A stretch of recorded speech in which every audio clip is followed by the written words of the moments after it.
Egunon, Aitor, buenos días. Hola, buenos días, Valeti.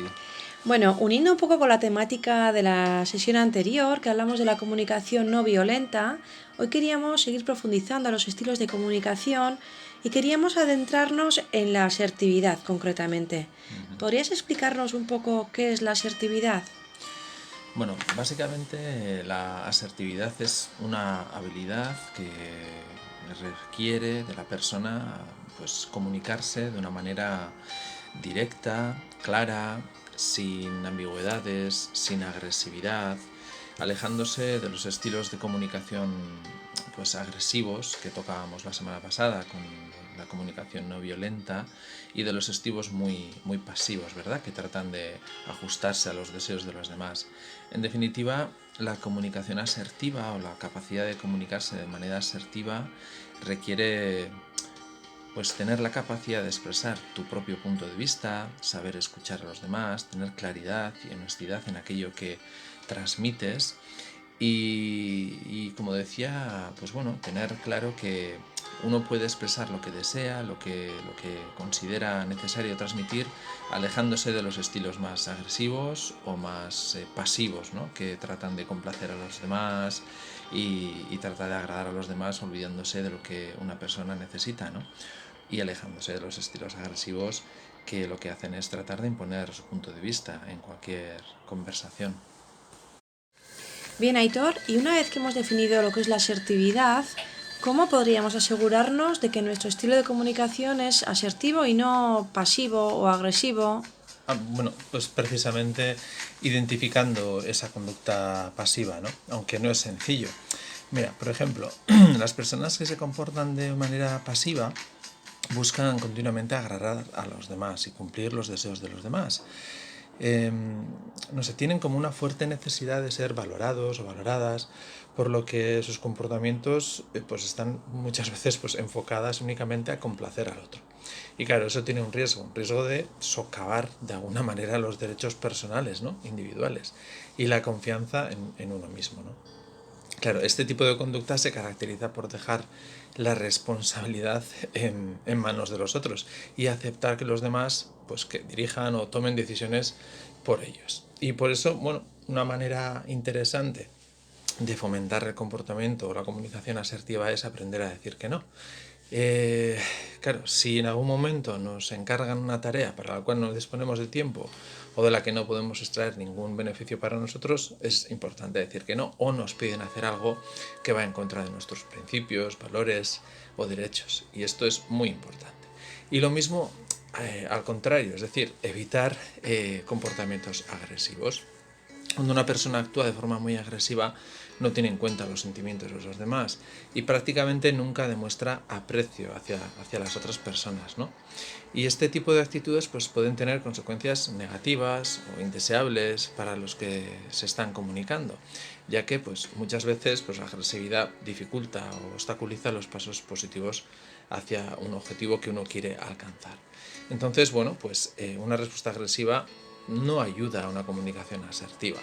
Una respuesta pasiva no ayuda a una comunicación asertiva. En definitiva, es tratar de buscar un equilibrio entre ambos extremos para que seamos reconocidos, para que podamos alcanzar nuestros objetivos y no dañemos a nadie por el camino y sobre todo los demás nos reconozcan y nos acepten tal y como somos. Bueno, Aitor, y bueno, como siempre me gustaría preguntarte algunas pistas o algunas claves que nos puedas dar para ayudarnos a vivir de una forma más asertiva y que en nuestras vidas predomine este estilo de comunicación, ¿no? Que entendemos que es el saludable y que entendemos que para relacionarnos con nuestras amigas, con nuestros familiares, compañeros de trabajo, este es el camino, ¿no? ¿Cómo podemos entrenar esta vía? Bueno, yo creo que muchas veces ha aparecido, ¿no?, en estas entrevistas que hemos llevado a cabo un concepto que me parece fundamental, que es el concepto este del autoconocimiento, ¿no? Creo que es muy importante que prestemos atención a las emociones que sentimos, a lo que desde dentro nos genera una necesidad, nuestros valores, lo que deseamos realmente conseguir, ¿no? Y tener claro, al igual que decíamos con la comunicación no violenta, que una comunicación asertiva brota de una persona que está construida, que sabe lo que quiere, que lo expresa con calma y no desde la inseguridad o desde la necesidad de que la otra persona le reconozca o desde la propia agresividad de la imposición, ¿no?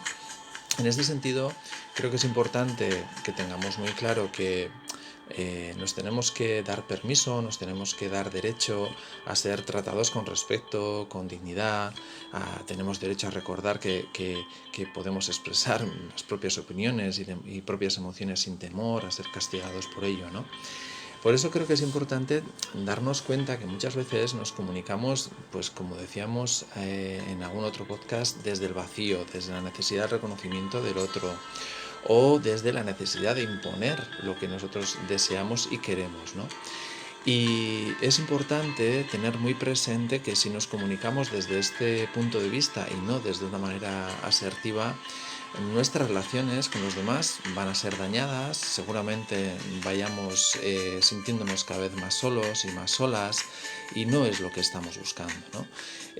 La soledad es un factor de riesgo muy importante y aprender a comunicarnos de manera asertiva va a ayudarnos a tener relaciones mucho más sólidas, más profundas y por lo tanto nos va a ayudar a sentirnos mejor con las personas que tenemos a nuestro alrededor, nos va a dar un lugar en el mundo y también nos va a ayudar a ser reconocidos por los demás.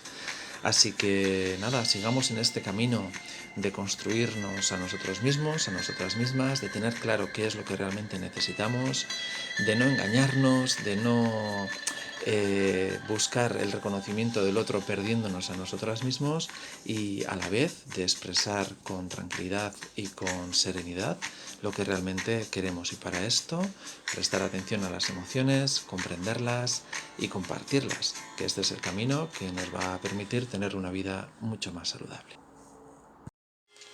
Bueno, Aitor, y para ir finalizando, ¿qué actividad nos podrías proponer para poner en práctica el tema de la comunicación asertiva? Bueno, Goretti, pues como cada semana, bueno, unas semanas sí, otras no, esta vez sí que traigo una propuesta para tratar de mejorar nuestras habilidades de comunicación asertiva y es una propuesta muy sencilla. Se puede utilizar ese cuaderno que tienen nuestros oyentes para hacer el seguimiento de las tareas que se van haciendo en las dinámicas y bueno, pues de lo que se trata es de hacer un listado de las veces que nos hemos visto en situaciones en las que hemos dicho sí cuando en realidad pues queríamos decir no. Y tratar de examinar o de observar qué miedo había detrás de ese sí, ¿verdad? Que nos ha impulsado a decir que sí, cuando en realidad pues hubiéramos dicho que no, si nos hubiéramos sentido pues sin miedo y en calma y sin sentirnos amenazadas o amenazados, ¿no?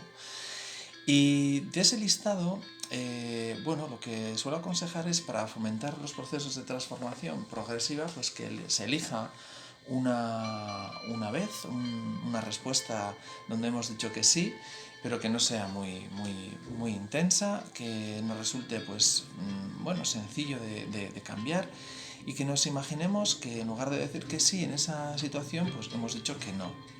¿Y qué cosas cambiarían, no? Y con ello tratar de entender que cuando decimos que no a alguien, estamos diciendo que no a su propuesta, estamos diciendo que no a sus ideas o estamos diciendo que no a una situación, que no estamos negando a la persona, ¿no? Tenemos que intentar diferenciar las ideas de las personas y permitirnos, darnos la autorización de decir que no a las ideas, que no a las propuestas y poder seguir queriendo a las personas, ¿no? Y bueno, en este sentido, aconsejo a los oyentes que si les apetece pueden leer un libro que lleva por título Mindfulness y Autocompasión, en la que se dan ideas muy interesantes para poder aceptarnos diciendo que no, poder reconocernos, poder validarnos diciendo que no y así ir poco a poco tener una vida más saludable donde podamos decir que no sin sentirnos amenazadas, sin sentir temor, sin sentir malestar. Bueno, pues muchísimas gracias, Aitor. Como siempre, muy interesante la propuesta de actuación. Me parece que aprenderemos mucho en esto de diferenciar a la persona de la petición que nos hace y bueno, gracias también por la recomendación del libro y hasta la próxima. Hasta la próxima, Martí.